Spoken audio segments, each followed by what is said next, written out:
आज हम एक ऐसे राइटर की बात करेंगे जो कि एक प्ले राइटर, नोवेलिस्ट और पोइट भी थे, जिन्होंने अपने प्लेस को लिखने के लिए थिएटर ऑफ एब्सर्ड का यूज़ किया।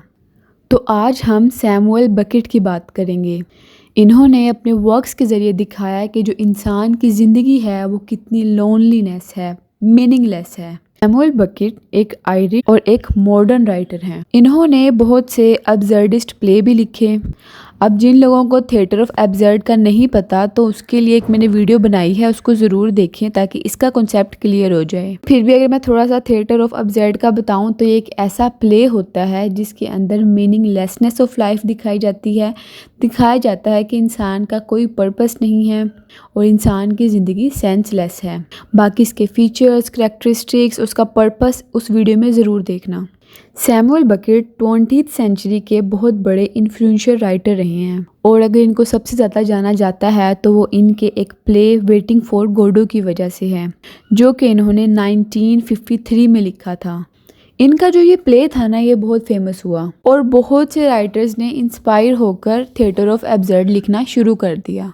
इनके जो वर्क्स होते हैं ना, उनमें हम देखते हैं कि इंसान की ज़िंदगी कितनी लोनलीनेस है, कितनी मीनिंगलेसनेस है और ये कहते हैं कि जो ह्यूमन एग्जिस्टेंस है वो एब्सर्ड है, यानी उसकी कोई सेंस नहीं है, कोई पर्पस नहीं है और इंसान बस इस दुनिया में स्ट्रगल ही कर रहा है, struggle to communicate. Samuel Beckett ने 1969 में नोबेल प्राइज़ भी जीता लिटरेचर में। ये नोबेल प्राइज़ इनको इनकी राइटिंग की वजह से मिला, क्योंकि इन्होंने ना नोवेल और ड्रामा में एक न्यू फॉर्म को इंट्रोड्यूस किया जिसने मॉडर्न इरा में बहुत ज़्यादा कंट्रीब्यूशन भी की।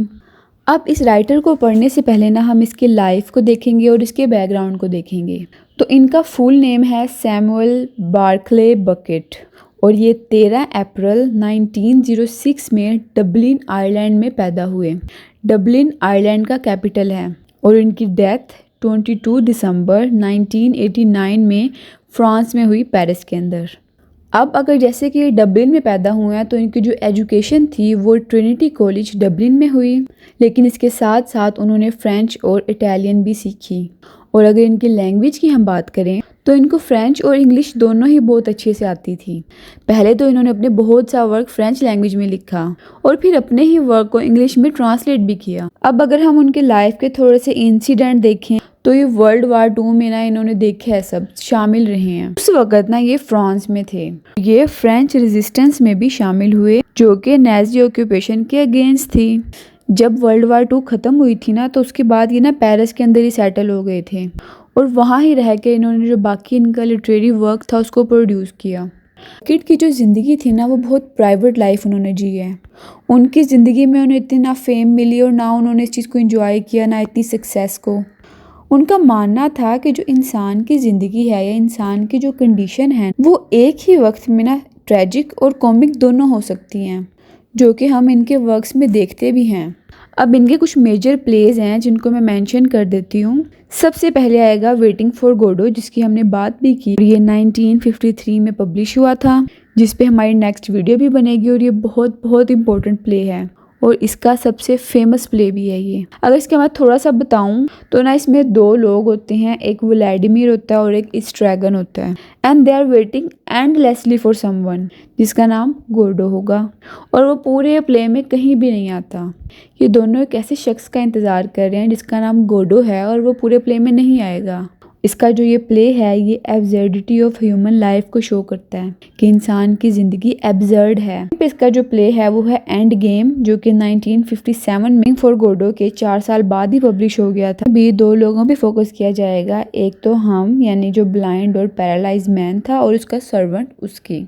इसमें हम लोग थीम देखेंगे डिपेंडेंसी का, कि किस तरह वो अपने जो सर्वेंट पे डिपेंड था, उनकी जो नॉर्मल रूटीन थी, उनकी जो होपलेसनेस थी। इसके अलावा भी मैं कुछ और प्लेस बता देती हूँ, जो क्रैब्स लास्ट ट्रैप है, हैप्पी डेज है, जिनका मेन थीम अगर मैं बताऊं तो वो रिग्रेट्स आ जाएगा, मेमोरीज को रिफ्लेक्ट करेगा। लेकिन फिर भी अगर किसी ने इन पे वीडियोस देखनी है, लेक्चर्स लेने हैं तो वो कमेंट कर दे, उस पर भी बन जाएगी। अब जैसे इसने प्ले लिखे हैं ना, ऐसे इसने नॉवेल्स भी लिखे हैं, पोइट्रीज भी लिखी हैं। कुछ नॉवेल्स के नाम भी मैंने मेंशन कर देती हूँ। ये जो नॉवल हैं ये भी इंसान की आइडेंटिटी को शो कर रहे हैं, उसकी लैंग्वेज, उसके नैरेटिव को भी शो कर रहे हैं। इसके बाद पोइट्री, प्रोज और रेडियो प्लेज भी आ जाते हैं। ये सब चीज़ें बहुत ज़रूरी होती हैं एक राइटर को, जब हम पढ़ने लगते हैं उससे पहले इन चीज़ों को जानना। लेकिन इससे भी ज़्यादा जो ज़रूरी चीज़ है वो होता है उसका राइटिंग स्टाइल। जो बकेट का स्टाइल था ना वो बहुत मिनिमलिस्ट था, ठीक है, सिंबॉलिक था, और वो इंसान की एग्जिस्टेंस पे लिखता था। इसने ना अपने वर्क के ज़रिए ना इंसान की एम्प्टीनेस को शो किया है, एब्सर्डिटी ऑफ लाइफ को शो किया है। अब हम देखेंगे कि मिनिमलिज्म का क्या मतलब है, यानी कैसे इसका वर्क मिनिमलिस्ट था। हमें ये तो पता है ना, मिनिमम का मतलब होता है कम अज़ कम। तो ये जो राइटर था ये अपने वर्क्स के अंदर बहुत थोड़े कैरेक्टर्स का यूज़ करता है। इसकी जो सेटिंग्स होती हैं वो लिमिटेड होती हैं, यानी जो प्लेसेस ये ऐड करता है वो थोड़ी सी होती हैं। या तो एक ही जगह पे सारा प्ले ख़त्म हो जाता है, या एक से ज़्यादा, दो हो सकता है, इससे ज़्यादा नहीं। या तो जो प्ले था वो एक रोड पे ही ख़त्म हो जाता है, जैसे कि वेटिंग फॉर गोडो में हम देखते हैं, या एक रूम के अंदर ही सारा प्ले ख़त्म हो जाता है। For example waiting for Godot में हम देखेंगे कि वो जो दोनों ही करैक्टर हैं और जो बाकी करैक्टर्स आएंगे वो उस रोड पे ही ख़त्म हो जाएगा सारा प्ले। अब इसका मतलब है कि जो ये राइटर है ये ज़्यादा ना सेटिंग का यूज़ करता है ना ज़्यादा कैरेक्टर्स का यूज़ करता है। दूसरा है रेपिटिशन। देखिए जब थिएटर ऑफ एब्सर्ड हम पढ़ते हैं ना तो उसका एक ही कैरेक्टरिस्टिक है कि उसमें रेपिटिशन की जाएगी, क्योंकि कोई पर्पस ही नहीं है, कोई वजह ही नहीं है लिखने की। उन्होंने दिखाना है ना कि एब्सर्डिटी ऑफ लाइफ को। तो इसी तरह ये जो राइटर है ये अपने वर्क के अंदर डायलॉग्स को, एक्शन को बार बार रिपीट करता है। जैसे कि स्ट्रैगन है वो वेटिंग फॉर गोडो में बार बार यही कहता है, nothing to be done. Third पे हम देखते हैं एब्सर्डिटी एंड मीनिंगलेसनेस। अब जैसे कि ये एब्सर्ड राइटिंग करता है, वर्क्स के अंदर हम देखते हैं कि जो लाइफ है वो मीनिंगलेस है, यानी कि इसकी कोई एंड होता ही नहीं है। वही जो रिपीटेड टास्क है रोज़ वही परफॉर्म करते जाते हैं, कोई होप नहीं दिखती इसके वर्क्स के अंदर। ये कहते हैं कि ज़िंदगी में कोई लॉजिक नहीं है। फोर्थ पे हम देखते हैं डार्क कॉमेडी। तो जो ये राइटर है ना ये अपने वर्क के अंदर डार्क कॉमेडी का यूज़ करते हैं। कोई ट्रेजिक सिचुएशंस भी हो ना तो उसको भी एज अ ह्यूमर दिखा देते हैं, उसके अंदर भी ह्यूमर ऐड कर देंगे। और इस राइटर का भी यही मानना है कि जो इंसान खुश रहता है, यानी हंसी है ना, जो laughter help us face despair. Despair क्या होता है? मायूसी। फिफ्थ पे हम देखते हैं फ्रेगमेंटेड लैंग्वेज। अगर आप लोग दी एब्सर्ड थिएटर की वीडियो देख लेंगे ना तो ये सारे कॉन्सेप्ट उसमें भी हैं और ये क्लियर हो जाएंगे, क्योंकि मैंने और डिटेल में बताया। फ्रेगमेंट वर्ड है ना, इसका मतलब होता है छोटे छोटे हिस्सों में या टूटा हुआ। तो ऐसे ही जिसमें जो डायलॉग्स, इसमें जो लैंग्वेज होती है ना वो इलॉजिकल होती है, ब्रोकन होती है।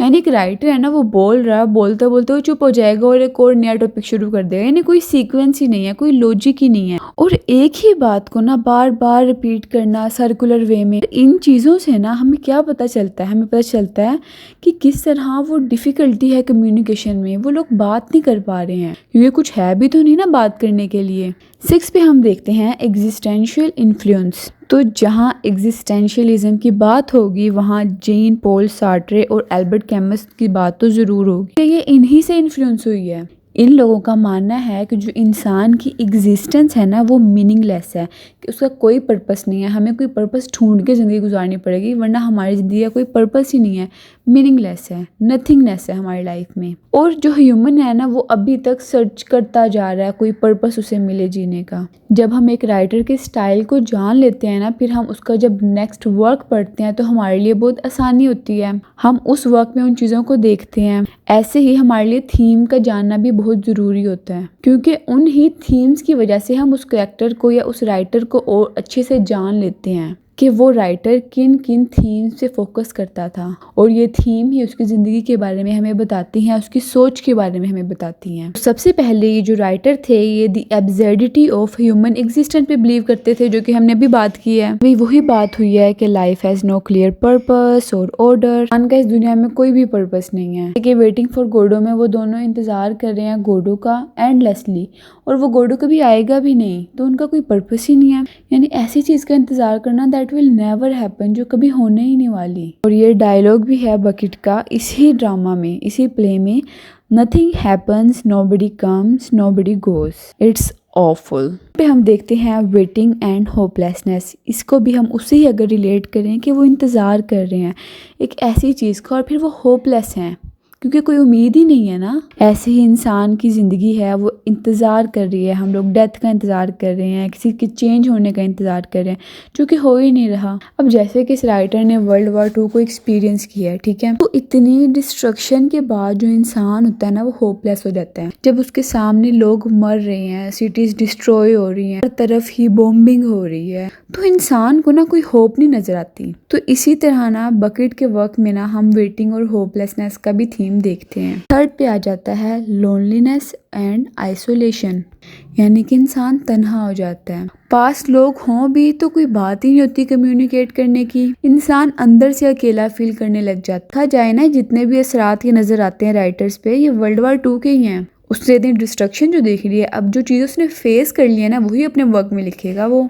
जो करेक्टर्स हैं ना, वो मेंटल और फिजिकल दोनों आइसोलेशन फील करते हैं, यानी दोनों तरह से अकेले हो जाते हैं। कम्युनिकेशन जो नहीं कर पाते, अपने जो दिल की बातें हैं वो किसी को कह ही नहीं पाते हैं। वो आता है फेलियर ऑफ कम्युनिकेशन, ये भी उसी से रिलेट है कि जो लोग हैं वो अपने आप को एक्सप्रेस नहीं कर पा रहे हैं, ठीक है, वो इमोशंस नहीं अपने दिखा पा रहे हैं। अब जब वो कम्युनिकेट ही नहीं कर रहे हैं, कोई बात ही नहीं कर रहे हैं, तो जो डायलॉग्स हैं वो तो मीनिंगलेस ही होंगे ना, क्योंकि कोई बात ही नहीं है करने को। तो फिर जो भी वो बोलेंगे ना, वो मीनिंगलेस बस बातें करते रहेंगे। और यही चीज़ शो करती है कि कैसे एक मॉडर्न मैन है, वो दूसरों से कनेक्ट ही नहीं कर पा रहे हैं। फिफ्थ पे आता है टाइम एंड मेमोरी।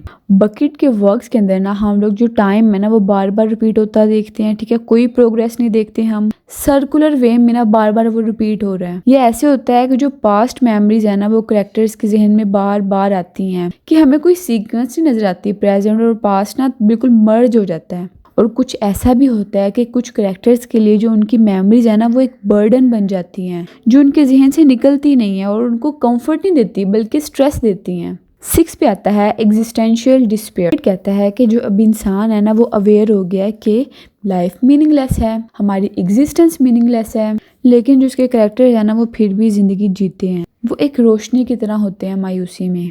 वो उस सब जो डिस्पेयर, मायूसी को ना बर्दाश्त करते हैं। इंडोरेंस क्या होता है? इंडोरेंस मतलब बर्दाश्त करना, और डिस्पेयर यानी मायूसी को। उस मायूसी में भी वो बर्दाश्त नहीं छोड़ते। जैसे कि इसने अपने एक वर्क में भी लिखा है, I can't go on, I will go on. अगर वो नहीं भी जा सकता है, नहीं भी कर सकता, वो फिर भी करता रहेगा या जाता रहेगा। And last one, human suffering and endurance, यानी कि जो करेक्टर्स हैं, जो लोग हैं, वो फिजिकल और मेंटल सफरिंग दोनों ही सह रहे हैं, लेकिन जो करेक्टर्स हैं वो फिर भी सरवाइव कर रहे हैं। वो अपनी विल को दिखाया, चाहे कोई होप नहीं है, फिर भी वो अपनी जिंदगी जी रहे हैं। Now we see Beckett's legacy. जो बकेट है ना, वो थिएटर ऑफ एब्सर्ड के ना वन ऑफ द फाउंडर भी हैं, क्योंकि इन्होंने ही शुरू किया है और ये इतना फेमस गया कि बाकी राइटर ने इनसे इन्फ्लुएंस होके एब्सर्ड थिएटर लिखना शुरू किया। इनके बाद बहुत से राइटर्स इनसे इन्फ्लुएंस हुए हैं, जिनमें हैरोल्ड पिंटर भी आते हैं, जिनका भी हमने वर्क पढ़ना है, और इसके साथ टॉम स्टॉपर्ड भी आते हैं। हमने बकेट के बारे में हर बात कर लिया, हर कॉन्सेप्ट क्लियर कर लिया, लेकिन फिर भी मैं कंक्लूजन में थोड़ा सा रिवाइज कर देती हूँ कि जो बकेट का वर्क है ना, वो ट्रेजेडी और कॉमेडी दोनों ह्यूमन एग्जिस्टेंस में शो करता है। इसके जो नॉवेल्स हैं वो इल्यूजन दिखाते हैं, और ऐसे ही दिखाते हैं जैसे कि इंसान उस वक्त था, कंफ्यूज था, लोनली था, वेटिंग कर रहा था, होपलेस था, लेकिन फिर भी जिंदा था। इन्होंने लिटरेचर के जरिए दिखाना शुरू किया इंसान की साइलेंस को, उसकी एम्प्टीनेस को, उसकी एब्सर्डिटी को। अब जैसे कि ये बहुत ग्रेट राइटर, नॉवेलिस्ट और पोइट हैं, तो इनके वर्क्स को भी हम ज़रूर पढ़ेंगे, जिनमें सबसे पहले वेटिंग फॉर गोडो होगा। तो आज की वीडियो में इतना ही। नेक्स्ट वीडियो में हम इसके ड्रामा को ज़रूर देखेंगे।